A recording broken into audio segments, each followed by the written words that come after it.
Eu estou muito feliz com as notícias e os relatos das escolas depois da proibição do celular dos alunos, porque todo mundo teve muito medo, achando que isso ia gerar uma revolta, que os alunos não iam aceitar, que não iam querer conviver com essa proibição.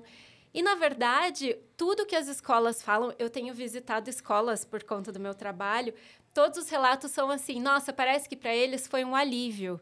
Porque agora eles olham para outras coisas, outras possibilidades. Eles voltaram a correr no recreio. Não, eu vi uma escola que, de repente, tinha gente com bambolê, gente pulando corda. Eu falei assim, cara, a gente não viu isso aqui há 5 anos, 10 anos, que isso não acontecia no intervalo mais. Exatamente. Eles estão inventando jogos, fazendo brincadeiras. Tem o que senta para ler, o que vai na sala de leitura. Então, eu acho que as escolas têm esse espaço, tem bibliotecas, tem convite para leitura. Não é fácil. É que criança, no fundo, é isso. Quem achava que ia ter uma revolta, provavelmente eram os pais que, em casa, não conseguem tirar o celular da criança. Porque também não tem outra coisa pra fazer. Geralmente tira o celular da criança, a criança fica olhando pra parede. E não conseguem tirar o celular de si mesmos, né? É por isso, porque eles que estão ali... Falam assim, não, fica o celular aí pra não... Exato, facilita muito a vida, com certeza. Mas foi uma experiência que se mostrou muito positiva. Eles fazem outras coisas quando eles não estão expostos aos vícios, assim como a gente faria. Você não lê menos? Muito menos. Eu fui uma jovem adolescente, assim, leitora voraz. Não sou mais hoje em dia, leio muito menos do que já li. Boa parte disso é devido ao uso de celular, com toda certeza. Eu até escrevi uma coisa um pouco não querendo ser levada a sério no Twitter esses dias, e eu fui super criticada por jovenzinhos, assim, porque eu compartilhei uma notícia dizendo um pouco sobre as consequências positivas da proibição do celular e como isso tinha melhorado a convivência dos jovens, a saúde mental. E eu compartilhei aquilo e escrevi assim, nossa, se proibissem o uso dos adultos em faculdade, no trabalho, a gente também viveria um boom de saúde mental. O que as pessoas entenderam da minha intenção? Ainda bem que eu tenho um livro que chama Não Foi Isso Que Eu Quis Dizer. Né? Porque elas entenderam que eu estava dizendo assim... Tem que proibir o celular no trabalho, porque o trabalhador não pode se distrair, o trabalhador tem que ficar focado. Aí. Mas não, o que eu quis dizer foi assim, nós também ficamos olhando o celular de 5 em 5 minutos, nós também temos dificuldade para nos controlar. O fato de a gente ter o discernimento sobre o dano que o celular causa não é suficiente para que a gente não esteja sujeita a esse desejo impulsivo de pegar o celular o tempo inteiro. Então, eu acho que para todos nós, se a gente tivesse o celular confiscado durante o dia, seria um alívio. Imagina não passar o dia checando o WhatsApp, Nossa. não passar o dia descobrindo uma coisa da vida de Virgínia, que eu nem sabia quem é. Tudo que eu sei da vida dela é contra a minha vontade. Exatamente. Absolutamente. Então, enfim, foi isso que eu quis dizer, né? Que talvez fosse um alívio a gente não ter esse acesso.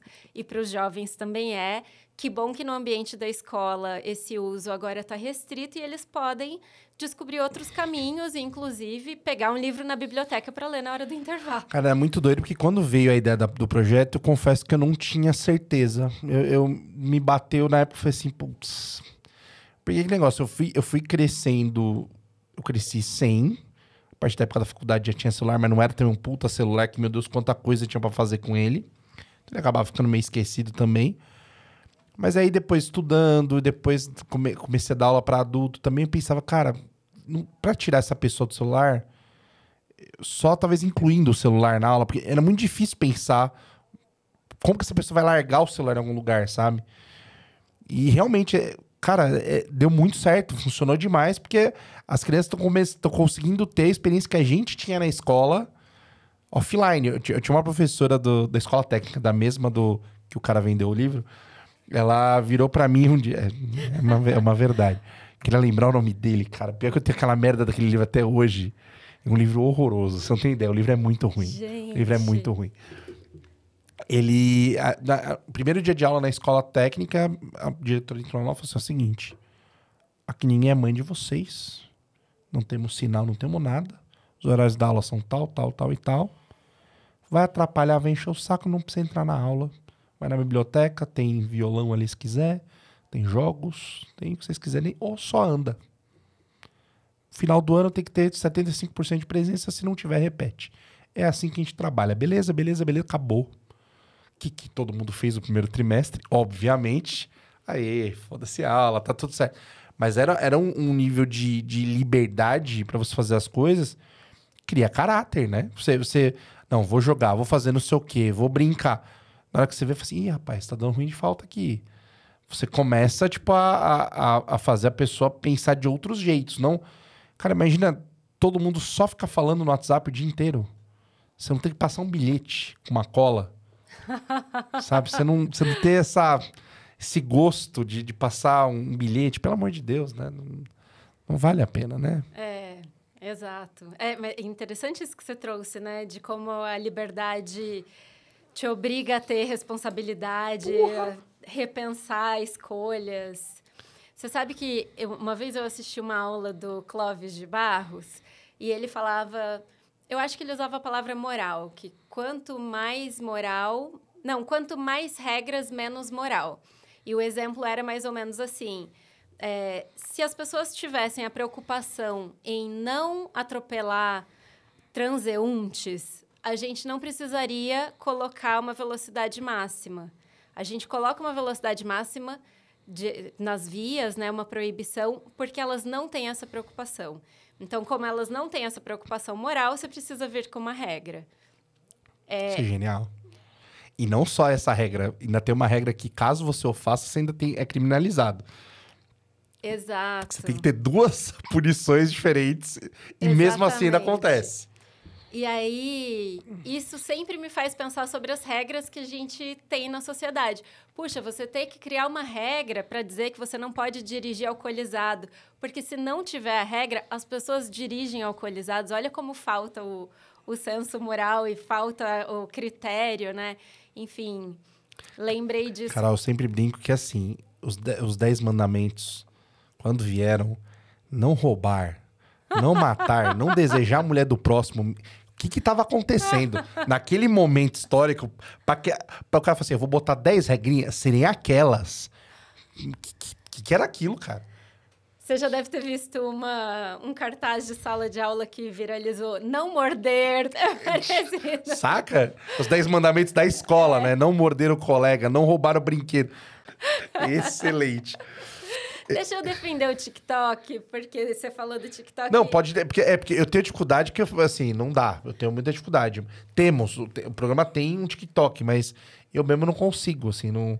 Talvez em algum momento eu consiga igual os outros que eu demorei. Sim. Mas é muito difícil pra mim. Não, eu tenho uma relação ambígua, mas é que foi graças ao TikTok que Ana Paula Padrão escreveu o prefácio do meu livro. Ah, é verdade, porque faltou você comentar disso. Eu ia contar você, tudo, eu já sabia. Foi todo um recorde. Você queria me dar esse gancho. Exatamente.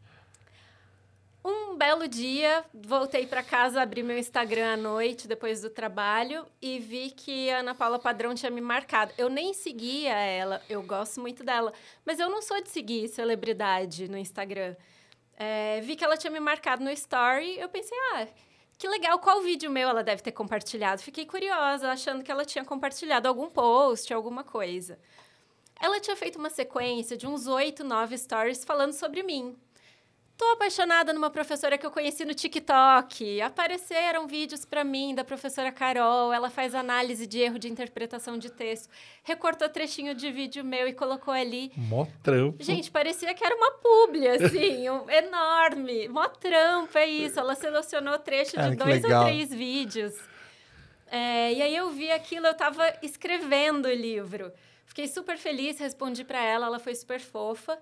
E eu já fiquei pensando, gente, se eu terminar logo, eu acho que eu teria essa cara de pau de falar, Ana, já que você gostou do meu conteúdo, gostou de mim, fez propaganda do meu trabalho relacionado à interpretação de texto, puxa, eu tô terminando de escrever um livro. Fiquei com essa ideia na cabeça. E aí, quando eu estava terminando, a editora me falou assim, agora é a hora de ser cara de pau, porque é o momento de convidar alguém para escrever seu prefácio. Aí eu falei, então, Ana Paula Padrão, uma vez, já fazia um ano, fez propaganda do meu conteúdo, ela me encontrou no TikTok, acho que eu vou tentar. Aí a editora ficou toda feliz também. E eu mandei uma mensagem super na cara de pau, Ana, meu contexto é esse aqui, eu queria muito te convidar. Ana, queria te pedir uma ajuda. Ela falou assim, então, a vaga do Masterchef esse mês acabou, a gente não tem mais vaga. Não é bem isso. Poderia ser, ela ainda estava. E eu fui pedir com muita vergonha, porque eu sou uma pessoa muito ocupada, eu trabalho muito mesmo, assim, às vezes eu trabalho em 2 projetos ao mesmo tempo, eu trabalho de madrugada, sábado, domingo, eu tô sempre demorando para responder mensagem, vocês tiveram essa experiência comigo. Eu pensei, gente, ela faz muita coisa, ela apresenta programa na TV, ela não deve ter nem tempo. Mas tentei a sorte, falei, olha, seria uma honra se você puder, eu entendo se você não puder. E também fiquei à vontade de fazer o convite, porque eu pensei, eu acho que ela é o tipo de pessoa que, se não puder, vai me falar que não pode. E aí eu fico mais tranquila. Eu não queria deixar alguém emparedado, pensando, e agora eu vou ter que fazer. E ela me respondeu 10 minutos depois, falando, claro que sim, com o maior prazer, vou adorar escrever, eu adoro esse universo, adoro... Assim, querida, eu cavei isso aqui, eu já queria antes. Eu não fiz 9 stories à toa, meu bem. Isso aqui eu tava investindo pra poder escrever esse prefácio. Pois é, a sensação que ela deu. Legal, cara. Aí ela topou e falou assim, me avisa quando for o lançamento. Eu pensei, aí já é demais, né? Imagina, esperar que ela vá no meu lançamento. Aí ela escreveu um texto maravilhoso para o meu prefácio e foi ao meu lançamento. Então, eu fiquei encantada. Ela é alguém que valoriza muito o conhecimento, valoriza a leitura, valoriza essa experiência, essa dedicação. Cara, você conquistou ela no conteúdo, hein? Muito bom. Puxa, foi lindo, assim. Nos Muito stories legal. ela falava assim, gente... O vídeo tem 10 minutos, que tem vídeo meu que tem 10 minutos falando sobre erro de interpretação. Assistam, eu sei que não é fácil ficar 10 minutos num vídeo hoje em dia, mas tentem chegar até o fim, vale a pena. Então, puxa, eu não queria ir atrás de alguém só porque é alguém com visibilidade. Então, foi um casamento perfeito. Ela realmente gosta do conteúdo. Ela realmente é alguém que defende a ideia da educação. Tanto que hoje ela está trabalhando com educação. Sim. Né, educação corporativa, mas... então, foi lindo, foi isso, assim. Então, graças ao TikTok, porque foi lá que eu apareci para ela e foi o TikTok que promoveu esse encontro. Genial saber que a Ana Paula Padrão tá ali também no For You, ali, ó. Exato. Tá ali rolando também. Ninguém escapa do algoritmo. Ninguém escapa do algoritmo. Cara, que legal, que história massa. Tá na primeira, tá logo no comecinho aqui, né, no prefácio do livro. Eu tinha perguntado pra ela, eu falei, Ana Paula Padrão, ela ia começar a contar. Eu falei, não, calma, não conta agora.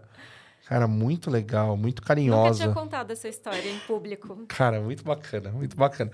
E aí, o que você achou desse corte? Gostou? Curte, se inscreve no canal e acompanha a gente do Picardia e Caos. Um abraço.